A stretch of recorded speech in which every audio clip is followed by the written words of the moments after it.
RJD की तरफ से मनोज झा और संजय यादव को राज्यसभा भेजा गया है, जिसके बाद से जो लोग हैं, कुछ लोग विरोध कर रहे हैं तो कुछ लोग समर्थन कर रहे हैं कि संजय यादव को, जो कि हरियाणा के हैं, वो बिहार के बारे में क्या जानते होंगे, उन्हें क्यों भेजा गया, इसके जगह पे किसी दलित को भेजा जाता, किसी मुस्लिम को भेजा जाता, और मनोज झा को फिर से क्यों भेजा गया। तो इन्हीं सब मुद्दों पर बातचीत करेंगे। हमारे साथ आरजेडी के कार्यकर्ता हैं, क्या कुछ कहेंगे, खुश है इस फैसले से?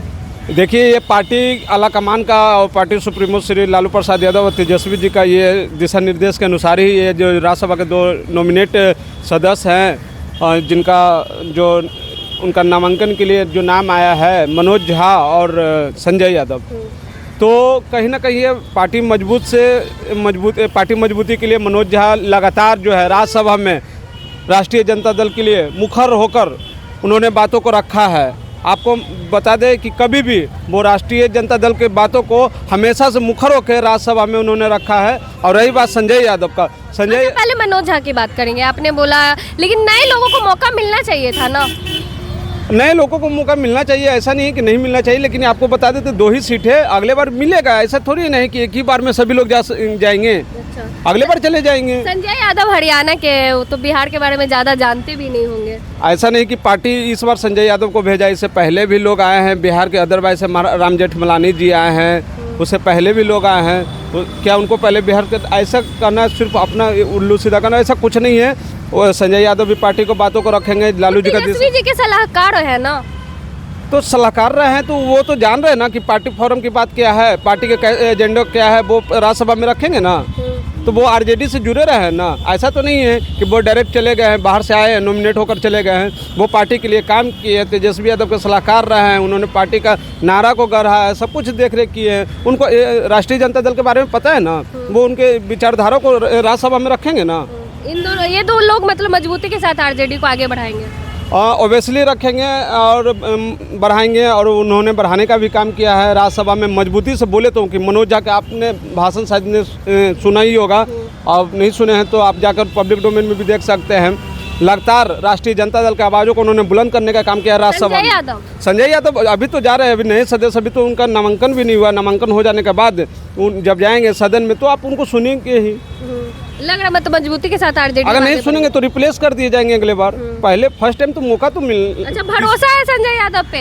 ऑब्वियसली मजबूती के साथ जब भरोसा पार्टी को था तभी तो उनको नॉमिनेट किया गया है। अगर भरोसा नहीं होता तो उनको नॉमिनेट क्यों किया जाता? मतलब तेजस्वी अपने करीबी को ही क्यों भेज रहे? और भी तो लोग हैं पार्टी में। देखिए, सब लोग करीबी ही होते हैं। राष्ट्रीय जनता दल के एक कार्यकर्ता लालू जी और तेजस्वी यादव के करीबी ही होते हैं। और तेज प्रताप जी, राबड़ी देवी जी के ही सब एक कार्यकर्ता जो राष्ट्रीय जनता दल का सब करीबी है। ऐसा नहीं है कि कोई बैक वेंचर होता है। आप तेज प्रताप की बात कर रहे हैं, वही पर विरोध भी किए थे। नहीं, वो होता है। अब हम ही लोग हैं कार्यकर्ता, वो तो मनमुटाव हर पार्टी में होती है, ऐसा कोई बात नहीं है। वो सब बैठकर होता रहता है, वो सब कोई बड़ी इशू नहीं है। मजबूती के साथ आगे बढ़े, ऑब्वियसली एकदम पार्टी को एकदम आगे की ओर ले जाएंगे लोग। हमारे साथ राजद के एक और कार्यकर्ता, इनसे भी जानेंगे यादव को, मतलब संजय यादव को क्यों भेजा गया, उसके जगह पे दलित, अल्पसंख्यक, इन लोग को क्यों नहीं भेजा गया?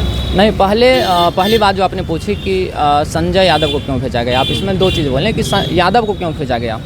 तो संजय यादव से पहले युवा हैं, तो उनको युवाओं, मतलब कि पार्टी का ऐसा है कि युवाओं का प्रतिनिधित्व पार्टी में बढ़ाया जाए, इसलिए भेजा गया। तो आरजेडी में तो और भी दिग्गज लोग हैं, इनको ही क्यों, जो कि हरियाणा के हैं? नहीं, बात अगर आप ये कर रहे हैं कि हरियाणा से आने वाले को भेजा गया है, तो आप मतलब समाजवादी विचारधारा वाले दलों में ही आप देख लीजिए। शरद जी जो थे, हमारे स्वर्गीय आदरणीय शरद जी, वो मध्य प्रदेश से आए थे।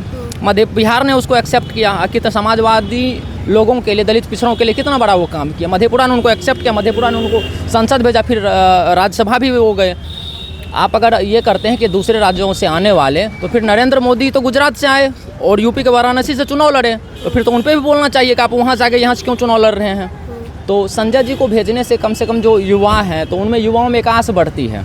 जब मतलब पार्टी में यादव हैं, दलित को आगे क्यों नहीं बढ़ाया जा रहा है? नहीं, ऐसा थोड़े नहीं है कि पहली बार दलित को नहीं भेजा गया। मनोज झा को तो भेजा गया था ना, फिर से उनको मौका क्यों मिला?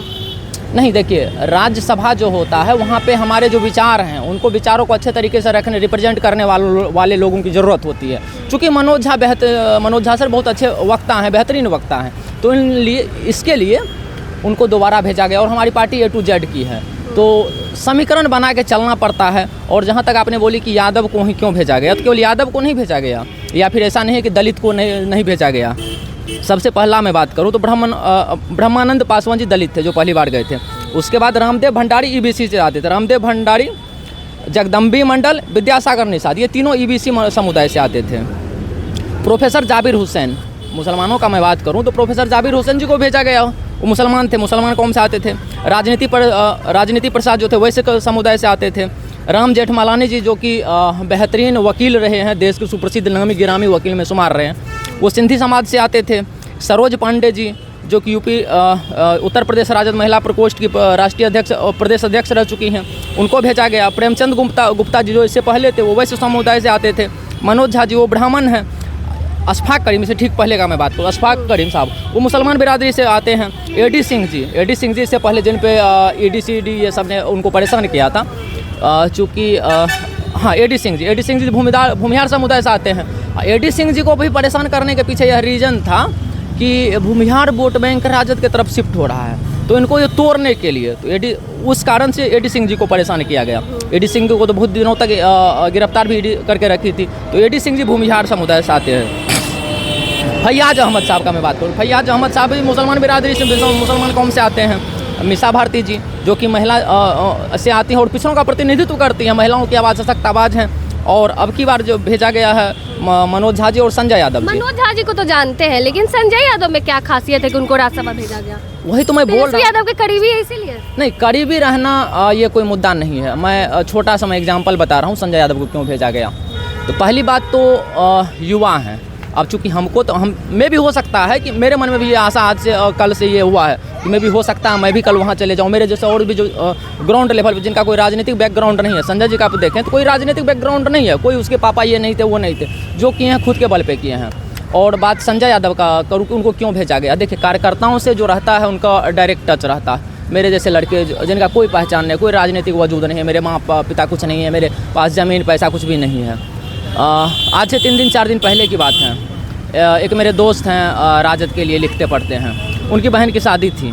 मैं ट्वीट किया था और हाँ ट्वीट किया था मैं कि इनकी बहन की शादी है, कुछ पैसों की ज़रूरत है। मैं भी जो लोग देखे होंगे ट्विटर पे देखते हैं मुझे, तो वो मेरा ट्वीट देखे भी थे और मैं फिर उसको जब मदद मिल गई तो डिलीट हो गया। मुझे लगता मैं 1:30 बजे के समथिंग मैं ट्वीट वो डाला और मुझे 2 बजे के समथिंग आधे घंटे बाद एग्जैक्ट कॉल आता है 2 बजे के समथिंग कि कौन है और कहाँ के कितना क्या ज़रूरत है। तो मैं बोला कि कार्यकर्ता हैं और उनका नाम मुसलमान बिरादरी से वो आते हैं।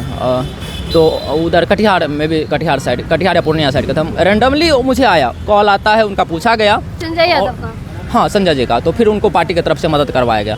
तो अब देखिए कि जो हमारे जैसे आम कार्यकर्ता है, नॉर्मल लड़के की किसी की बहन की शादी होती है उनको मदद पहुंच जाता है, तो ये तो समझिए मेरे लिए और उस लड़के के लिए भगवान के बराबर हुए, तो कौन खुश नहीं होगा। अच्छा, खुश हैं आप लोग? बिल्कुल खुश हैं। पार्टी को मजबूती के साथ आगे ले जाएंगे? बिल्कुल ले जाएंगे, आस्था है तभी तो बनाया गया ना।